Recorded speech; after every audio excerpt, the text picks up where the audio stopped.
हाय दोस्तों, नमस्कार। मैं हूं रमेशचंद्र क्लास। अपन बात करें क्लास 12 पॉलिटिकल साइंस में। अपना चैप्टर चल रहा है छठा, और चैप्टर का नाम है पर्यावरण और प्राकृतिक संसाधन। क्या है?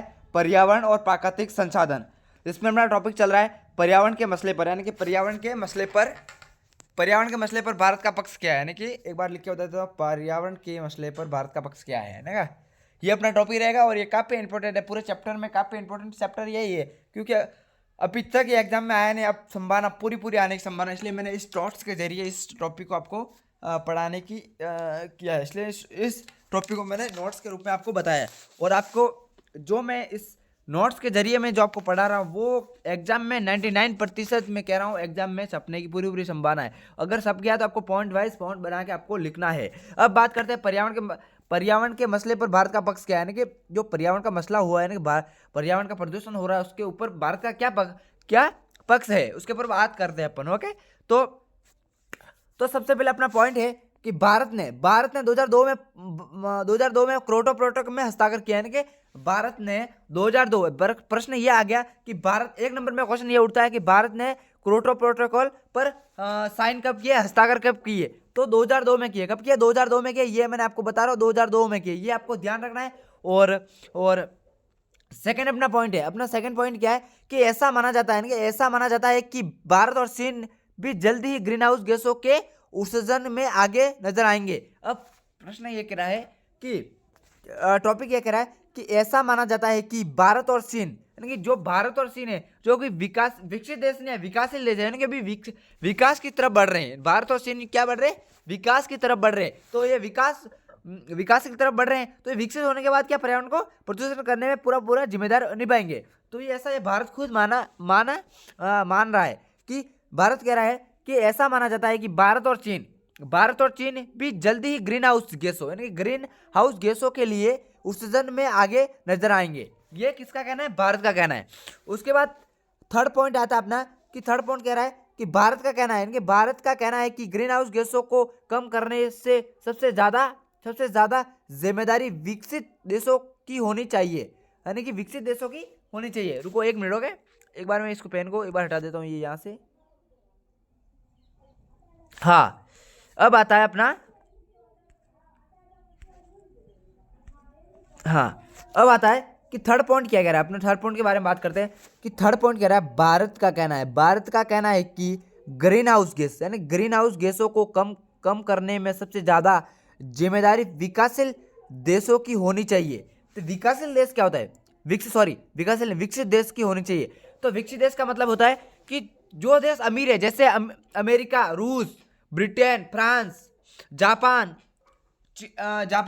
ये देश अमीर है, तो उनका अर्थ होता है विकसित देश, क्योंकि विकसित हो गए, वो अमीर देश है, तो उनकी होनी चाहिए ग्रीन हाउस गैसों की जब से जिम्मेदारी किसकी होनी चाहिए? तो विकसित देशों की होनी चाहिए। ये भारत का कहना है। अब प्रश्न ये आ गया 4 नंबर प्रश्न, यहाँ से उठने की संभावना पूरी है कि प्रश्न ये उठ गया पर्यावरण के मसले में भारत का पक्ष क्या है। तो इसको पॉइंट वाइज दिया, इसका वर्णन कीजिए। तो आपको क्या लिखना है? इस पॉइंट को लिखना है।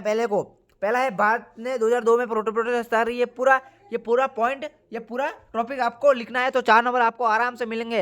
ये कोई लेक्चरर ने आपके पॉइंट को काटेगा।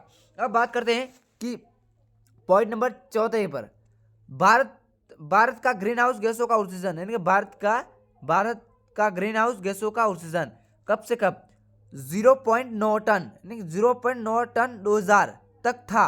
इसका उत्सर्जन में के लिए 0.9 टन 2000 तक था, और 1.6 2030 तक हो जाएगा, यानी कि बहुत कम हो जाएगा, बहुत कम हो रहा है। बोले बहुत यानी कि ना के समान अभी तक भारत ने पर्यावरण को प्रदूषित किया है, या ग्रीन हाउस गैसों में इसका योगदान रहा है। तो भारत ने बिल्कुल कम प्रदूषण किया है, यानी कि अभी तक भारत, क्योंकि विकासशील देश है, यानी कि भारत विकासशील देश है, तो अभी तो विकास की तरफ बढ़ रहा है, इसने अभी तक प्रदूषण इतना नहीं किया है। अब बात करते हैं अपना सेकंड टॉपिक है। तो हाँ, सेकंड टॉपिक है कि भारत सरकार द्वारा पर्यावरण को संरक्षण देने के लिए उठाए गए कदम। तो क्या क्या कदम उठाए थे भारत ने? तो रुको एक मिनट,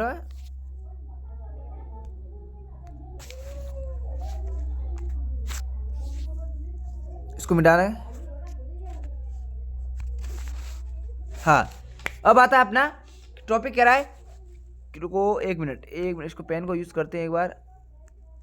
हाँ, भारत सरकार द्वारा पर्यावरण को संरक्षण के लिए उठाए कदम, क्या क्या कदम उठाए थे भारत ने, ये भी क्वेश्चन उठने की संभावना है, क्योंकि ये मैंने जो नोट्स बनाए वो मैंने ऐसे नहीं पूरे चैप्टर को घसीट दिया इधर का इधर, मैंने जो इंपॉर्टेंट लग रहे हैं, जो एग्जाम में पहुंचने जाने वाले हैं, जो अभी तक पहुंचे गए, और इसमें जो भी पहुंचे हैं जो भारत में अभी तक एग्जाम में पहुंचे नहीं, इसलिए मैंने जो इंपॉर्टेंट नोट्स बनाए। तो आपको इनको व्यवस्थित पढ़ना है और याद करना है, समझना है, ताकि आप एग्जाम में अपना लक्ष्य 95 से ऊपर ला सको पॉलिटिकल साइंस में।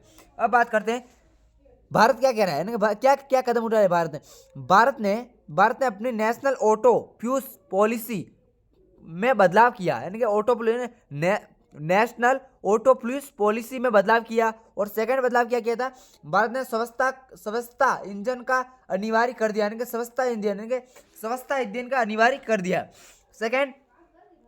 सेकंड आता है, भारत ने सीएनजी द्वारा गाड़ियों को चलाने लगी, यानी कि भारत ने सीएनजी द्वारा गाड़ियां चलाने जाने लगी, यानी कि भारत में ये सीएनजी का प्रयोग ज्यादा होने लगा। इससे क्या है कि प्रदूषण नहीं होता है। और 2001 में ऊर्जा संरक्षण अधिनियम पारित कर दिया भारत ने।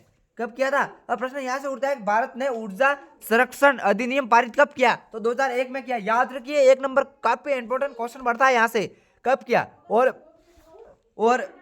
एक और यहां से उठता है, भारत ने पर्यावरण के संरक्षण में एक बड़ा सा कदम उठाया। तो क्या बोले, भारत ने नेशनल ऑटो फ्यूज पॉलिसी का बदलाव किया था। ये भी काफी इंपॉर्टेंट प्रश्न उठता है यहां से।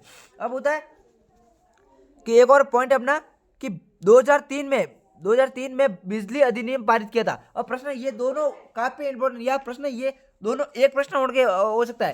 प्रश्न ये उठता है यहाँ से दोनों से कि ये दोनों पॉइंट है, इसको एक प्रश्न में 2 नंबर में पूछने की संभावना है। देखो मैं प्रश्न बोल रहा हूँ, फिर उसको एक बार समझिए, उसके बाद उत्तर दीजिए। भारत ने ऊर्जा संरक्षण अधिनियम और बिजली अधिनियम पारित कब किया? तो प्रश्न यहाँ से पहले का उत्तर देना अपने को पहले। तो ऊर्जा कब किया था? 2001 में किया। ऊर्जा संरक्षण अधिनियम पारित किया था भारत ने 2001 में, और बिजली अधिनियम पारित किया था 2003 में। यहाँ से 2 नंबर के प्रश्न उठने की संभावना है और 1 नंबर के प्रश्न उठने की संभावना है। और इन दोनों में से ही अभ्यस्त में देने की पूरी संभावना है। बाद में मत कहना इस टॉपिक को मैंने बताया नहीं। और यहाँ से और 2 नंबर और 1 नंबर, और यहाँ से ये भी उठता है 4 नंबर का भी प्रश्न उठने की संभावना है कि भारत सरकार द्वारा पर्यावरण को संरक्षण देने के लिए क्या क्या कदम उठाए। तो ये 4 पॉइंट आप लिख दोगे, पॉइंट वाइज पॉइंट बना के लिखोगे, तो आपके 4 नंबर कोई काटने की संभावना नहीं है। उसके बाद बात करें अपन कि सेकंड पॉइंट इसी का है, सेकंड अपना पॉइंट है कि स्वस्थ कोयले का उपयोग को बढ़ावा दिया जाने लगा, यानी कि भारत में क्या क्या बदलाव किए थे उसके बारे में। स्वस्थ कोयले के उपयोग को बढ़ावा दिया गया, और बायोलॉजिकल का प्रयोग और मजदूरी मिली। मैं बायोलॉजी का प्रयोग किया और मजदूरी मिली। इलेक्ट्रॉनिक वाहनों की मजदूरी नहीं, अधिकतर इलेक्ट्रॉनिक भारत में वाहन, इलेक्ट्रॉनिक गाड़ियां भारत में चलने लगी या भारत में चलाई गई, ताकि इससे क्या है कि पर्यावरण प्रदूषण नहीं हो। और रसोई गैस का प्रोत्साहन हुआ, यानी कि प्रोत्साहन हुआ था। इससे भी काफी इंपॉर्टेंट है। तो यह आप पॉइंट लिख दोगे जी इस टॉपिक में, तो आपके 4 नंबर या 5 नंबर क्वेश्चन उठेगा, वो कोई आपका गलत नहीं करेगा। अब और इसी के साथ वीडियो समाप्त करते हैं। वीडियो पसंद आए लाइक करें, शेयर करें और दोस्तों को शेयर करें, ताकि उनको भी पता चले कि यहाँ से वो तैयारी कर सके और राजनीतिक विज्ञान में अपने 95 से ऊपर लाने हैं। तो वीडियो पसंद आए लाइक करें, शेयर करें, ताकि हमें मोटिवेशन मिलेगा। और यहाँ से आपको एक क्वेश्चन दे रहा हूँ जो आपको कमेंट बॉक्स में करना है। तो क्या क्वेश्चन है, 1 मिनट ओके। हाँ, तो यहाँ से अपन को 2 क्वेश्चन दे रहा हूँ जो आपको कमेंट बॉक्स में करना है। आप मेरे इस यूट्यूब चैनल में इस वीडियो को पढ़ रहे हो, तो आपको कमेंट बॉक्स में जरूर करना है, ताकि मुझे पता चलेगा कि मेरे से जो बच्चे पढ़ रहे हैं उनको कुछ समझ में आ रहा है। तो सबसे पहले यहाँ से क्वेश्चन उठता है कि भारत ने ऊर्जा संरक्षण अधिनियम पारित कब किया? पहला क्वेश्चन ये है। और सेकंड क्वेश्चन है कि भारत ने बिजली अधिनियम पारित कब किया, यानी कि भारत ने कब किया। तो ये आपका कमेंट बॉक्स में करना है, ओके। और इसी के साथ वीडियो समाप्त करते हैं अपन, और जय हिंद जय जवान।